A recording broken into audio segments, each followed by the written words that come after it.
ನಮಸ್ಕಾರ ವೀಕ್ಷಕರೇ, ನಾನಿವತ್ತು ನಿಮಗೆ ಮಂಡ್ಯ ಸ್ಟೈಲ್ ನಾಟಿ ಕೋಳಿ ಸಾರು ಯಾವ ರೀತಿ ಮಾಡೋದು ಅಂತ ತೋರಿಸ್ತೀನಿ. ತುಂಬ ಟೇಸ್ಟಿಯಾಗಿರುತ್ತೆ ವೀಕ್ಷಕರೇ. ತುಂಬ ದಿನದಿಂದ ಈ ವಿಡಿಯೋನ ಅಪ್ಲೋಡ್ ಮಾಡಬೇಕು ಅಂತ ಅನ್ಕೊತಾ ಇದೆ, ಆಗಿರಲಿಲ್ಲ. ನೋಡಿ ನೋಡಿ ಮುದ್ದೆ ಜೊತೆ ನಾನು ಮಾಡ್ಕೊಂಡಿದ್ದೀನಿ. ಸಾಂಬಾರು ಜೊತೆ, ರೈಸ್ ಜೊತೆನೂ ಈ ಸಾಂಬಾರು ತುಂಬ ಟೇಸ್ಟಿಯಾಗಿರುತ್ತೆ. ನೋಡಿ ಇದಕ್ಕೆ ಬೇಕಾಗಿರೋ ಸಾಮಗ್ರಿಗಳೇನಂತ ನಾನು ನಿಮಗೆ ತೋರಿಸ್ತೀನಿ. ನೋಡಿ ಎರಡು ರೀತಿ ರುಬ್ಬೋದಕ್ಕೆ ನಾನು ಇಲ್ಲಿ ತೊಗೊಂಡಿದ್ದೀನಿ ಸಾಮಗ್ರಿಗಳನ್ನು. ನೋಡಿ ಇಲ್ಲಿ 3 ಈರುಳ್ಳಿ ತೊಗೊಂಡಿದ್ದೀನಿ, 2 ಗಡ್ಡೆ ಬೆಳ್ಳುಳ್ಳಿ ಮತ್ತು 2 ಸ್ಪೂನ್ ಮೆಣಸು ತೊಗೊಂಡಿದ್ದೀನಿ.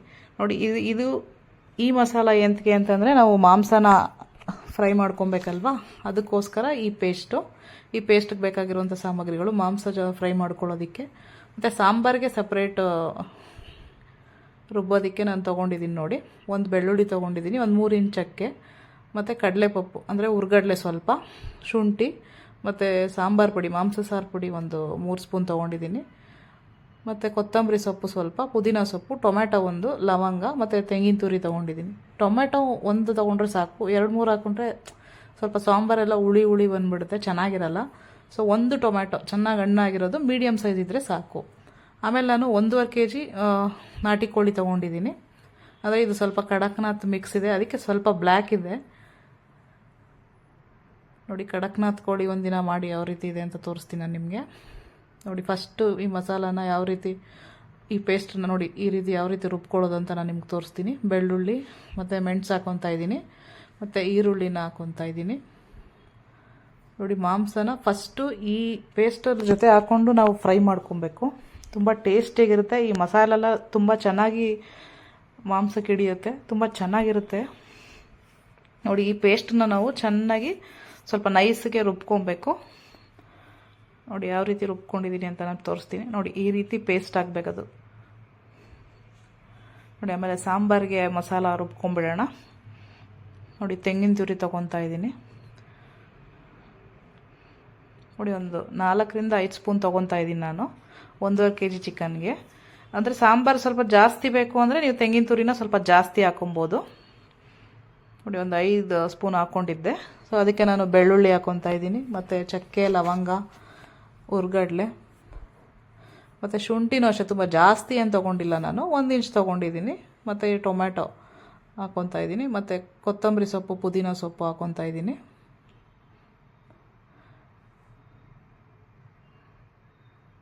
ಶುಂಠಿನೂ ಅಷ್ಟೇ ತುಂಬ ಜಾಸ್ತಿ ಹಾಕ್ಕೊಂಡ್ರೆ ಫ್ಲೇವರ್ ಚೆನ್ನಾಗಿರಲ್ಲ, ಸೊ 1 ಇಂಚ್ ಹಾಕ್ಕೊಂಡ್ರೆ ಸಾಕು.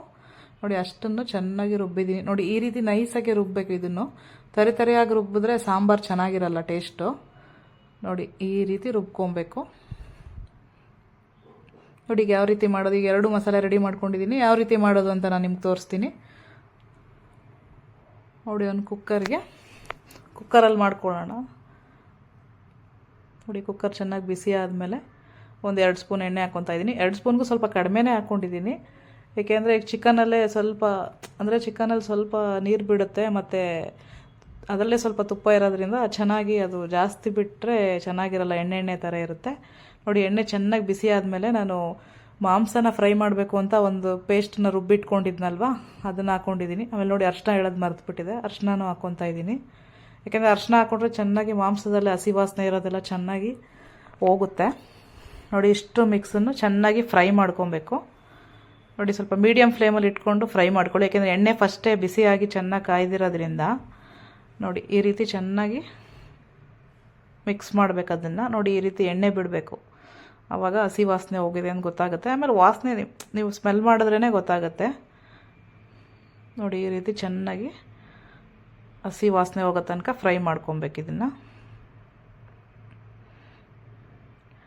ನೋಡಿ, ಅದಕ್ಕೆ ನಾನು ನೋಡಿ ಈ ರೀತಿ ಮೀಡಿಯಮ್ ಸೈಜಲ್ಲಿ ಕಟ್ ಮಾಡಿಸ್ಕೊಳ್ಳಿ. ತುಂಬ ದಪ್ಪ ಇದ್ದರೂ ಮಸಾಲೆ ಎಲ್ಲ ಚೆನ್ನಾಗಿ ಹಿಡಿಯಲ್ಲ, ಚೆನ್ನಾಗಿ ಅನಿಸಲ್ಲ ಸಾಂಬಾರು ನಿಮಗೆ. ನೋಡಿ, ಕಾಲೆಲ್ಲ ತೊಗೊಂಡಿದ್ದೀನಿ, ಯಾಕೆಂದರೆ ಅದು ನಾಟಿ ಕೋಳಿ ಎಲ್ಲ ಸುಮ್ಮನೆ ವೇಸ್ಟ್ ಮಾಡಬಾರ್ದು ಅಂತ. ನೋಡಿ, ಎಷ್ಟು 1.5 kg ಅಷ್ಟಿದೆ, ಅಷ್ಟಕ್ಕೆ ಆಗೋಷ್ಟು ಮಸಾಲಾನ ನಾನು ತೋರಿಸಿದ್ದೀನಿ ನಿಮಗೆ.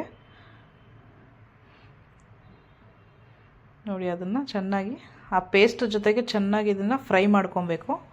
ಏಕೆಂದರೆ ಅದು ಪೇಸ್ಟ್ ಎಲ್ಲ ಇವಾಗೆ ಮಾಂಸಕ್ಕೆ ಹಿಡಿದ್ರೆ ಅದು ಸ್ವಲ್ಪ ಟೇಸ್ಟಿಯಾಗಿ ತುಂಬ ಇದಾಗೂ ಬರುತ್ತೆ. ಇಲ್ಲಾಂದರೆ ಸಾಂಬಾರು ಮಸಾಲನೇ ಡೈರೆಕ್ಟಾಗಿ ಕಾಯಿಸ್ಬಿಟ್ಟು ನೀವು ನೀರಲ್ಲಿ ಹಾಕ್ಬಿಟ್ರೆ ಅಷ್ಟು ಚೆನ್ನಾಗಿ ಅನಿಸಲ್ಲ ನಿಮಗೆ. ಅದು ಸಾಂಬಾರು ಮಾತ್ರ ಟೇಸ್ಟಾಗಿ ಬರುತ್ತೆ, ಅದ್ರದ್ದು ಮಾಂಸ ಚೆನ್ನಾಗಿರಲ್ಲ. ಸೊ ಹಿಂಗೆ ಮಾಡಿದ್ರೆ ಮಾಂಸಕ್ಕೆಲ್ಲ ಚೆನ್ನಾಗಿ ಹಿಡಿಯುತ್ತೆ. ನೋಡಿ, ಉಪ್ಪನ್ನು ಅಷ್ಟೇ ರುಚಿಗೆ ತಕ್ಕಷ್ಟು ಉಪ್ಪನ್ನು ಇವಾಗೆ ನಾನು ಸೇರಿಸ್ಕೊತಾ ಇದ್ದೀನಿ. ನೋಡಿ ಇಷ್ಟನ್ನು ಹಾಕ್ಕೊಂಡು ಚೆನ್ನಾಗಿ ಫ್ರೈ ಮಾಡಬೇಕು ಇದನ್ನು ಎಣ್ಣೆಯಲ್ಲಿ. ನೋಡಿ ಇದರಲ್ಲೇ ನಮಗೆ ಒಂದು 70% ಚೆನ್ನಾಗಿ ಮಸಾಲೆ ಎಲ್ಲ ಚೆನ್ನಾಗಿ ಮಾಂಸಕ್ಕೆ ಹಿಡಿದು ಅದ್ರ ರುಚಿನೇ ಚೇಂಜ್ ಆಗುತ್ತೆ.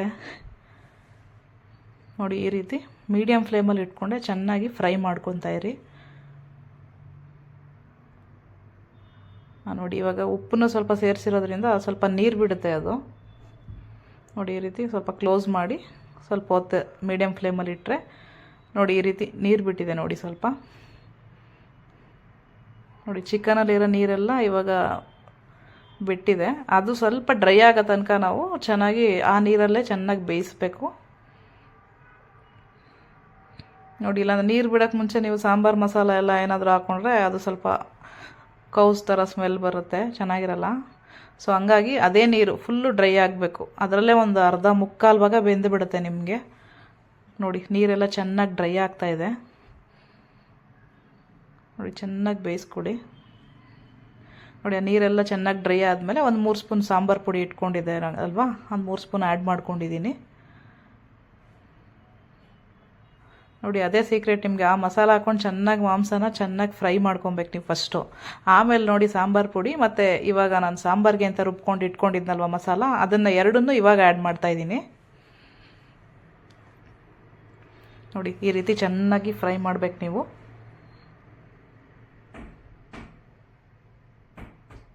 ನೋಡಿ ಅದು ಚೆನ್ನಾಗಿ ಫ್ರೈ ಆದಮೇಲೆ ನಿಮಗೆ ಸಾಂಬಾರಿಗೆ ಎಷ್ಟು ಬೇಕು ಅಷ್ಟು ನೀರನ್ನು ನಾನು ಇವಾಗ ಹಾಕ್ಕೊತಾ ಇದ್ದೀನಿ. ನೋಡಿ ರೈಸ್ಗೆ ಮತ್ತು ಮುದ್ದೆಗೆ ತುಂಬ ಟೇಸ್ಟಿಯಾಗಿರುತ್ತೆ. ನಾನು ತುಂಬ ದಿನದಿಂದ ಈ ವಿಡಿಯೋನ ನಿಮಗೆ ಅಪ್ಲೋಡ್ ಮಾಡಬೇಕು ಅಂತ ಅನ್ಕೊತಾ ಇದ್ದೆ, ಆಗಿರಲಿಲ್ಲ. ನೋಡಿ ಈ ರೀತಿ ಚೆನ್ನಾಗಿ ಮಿಕ್ಸ್ ಮಾಡಿ, ಮಸಾಲೆ ಎಲ್ಲ ಚೆನ್ನಾಗಿ ಮಿಕ್ಸ್ ಆಗಬೇಕು. ನೋಡಿ ನೀರು ನಿಮ್ಗೆ ನೋಡಿಸ್ತೀನಿ ರೀ ಇವಾಗ ನಾನು ಯಾವ ಕನ್ಸಿಸ್ಟೆನ್ಸಿಯಲ್ಲಿ ಇಟ್ಕೊಂಡ್ರೆ ಅದು ಸಾಂಬಾರು ಸ್ವಲ್ಪ ತೆಳುವಾಗಿ ಚೆನ್ನಾಗಿ ಬರುತ್ತೆ ಅಂತ ತೋರಿಸ್ತೀನಿ.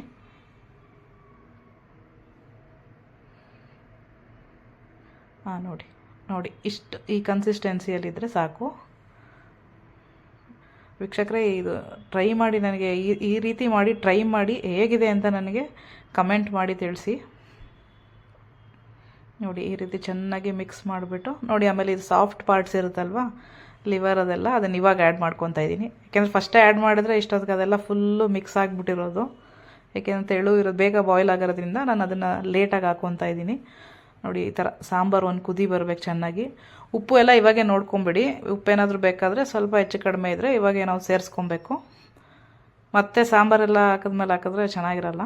ನೋಡಿ ಇವಾಗೇ ನಿಮ್ಗೆ ಗೊತ್ತಾಗುತ್ತೆ ಉಪ್ಪು ಖಾರ ಎಲ್ಲ ಕರೆಕ್ಟಾಗಿದೆಯಾ ಅಂತ. ನೋಡಿ ಈ ರೀತಿ ಕುದಿ ಬಂದಮೇಲೆ ಕ್ಲೋಸ್ ಮಾಡ್ಕೊಬೇಕು. ಕ್ಲೋಸ್ ಮಾಡಿ ನಾನು ಇದನ್ನು ಒಂದು 2 ವಿಸಲ್ ಬರ್ಸ್ತೀನಿ. ಮೀಡಿಯಮ್ ಫ್ಲೇವರ್ ಇಟ್ಕೊಂಡು ಸಾಕು. ಯಾಕೆಂದರೆ ಕೋಳಿ ಸ್ವಲ್ಪ ಎಳೆದಿದ್ದರಿಂದ 2 ವಿಸಲ್ ಆದರೆ ಸಾಕು. ಇಲ್ಲ ನೋಡ್ಕೊಳ್ಳಿ ನಿಮಗೆ ಯಾವ ರೀತಿ ಇದೆ ಮಾಂಸ ಅಂತ ನಿಮಗೆ ಗೊತ್ತಾಗುತ್ತೆ ಎಷ್ಟು ವಿಸಲ್ ಬೇಕು ಅಂತ. ನೋಡಿ 2 ವಿಸಲ್ ಆಯಿತು, ತೆಗಿತೀನಿ.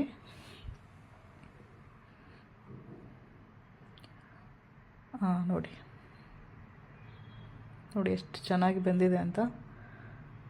2 ವಿಸಲ್ಗೆ ತುಂಬ ಚೆನ್ನಾಗಿ ಬೇಯ್ಕೊಂಡಿದೆ. ನೋಡಿ ಅದೆಲ್ಲ ಕ್ಲೀನಾಗಿ ನೋಡಿ ಎಣ್ಣೆ ಬಿಟ್ಕೊಂಡಿದೆ, ಮತ್ತು ಕೋಳಿಯಲ್ಲಿರೋ ತುಪ್ಪನೂ ಅಷ್ಟೇ ಬಿಟ್ಕೊಂಡಿದೆ. ಎಷ್ಟು ಚೆನ್ನಾಗಿ ತುಂಬ ಟೇಸ್ಟಿಯಾಗಿರುತ್ತೆ ವೀಕ್ಷಕರೇ ಈ ಥರ ಸಾಂಬಾರು ಮಾಡಿದ್ರೆ ನೀವು. ವೀಕ್ಷಕರೇ ಈ ವಿಡಿಯೋ ನೀವು ಖಂಡಿತ ಟ್ರೈ ಮಾಡಲೇಬೇಕು ಇದೇ ರೀತಿ. ನೋಡಿ ಎಷ್ಟು ಚೆನ್ನಾಗಿ ಬೆಂದಿದೆ ಅಂತ. ವೀಕ್ಷಕರೇ ಇದೇ ರೀತಿ ನೀವು ಮಾಡಿ ಟ್ರೈ ಮಾಡಿ ಹೇಗಿದೆ ಅಂತ ನನಗೆ ಕಮೆಂಟ್ ಮಾಡಿ ತಿಳಿಸಿ. ವೀಕ್ಷಕರೇ ನಿಮಗೆ ಈ ವಿಡಿಯೋ ಇಷ್ಟ ಆದಲ್ಲಿ ಪ್ಲೀಸ್ ಲೈಕ್ ಮಾಡಿ, ಶೇರ್ ಮಾಡಿ ಮತ್ತು ಸಬ್ಸ್ಕ್ರೈಬ್ ಮಾಡಿ. Thank you.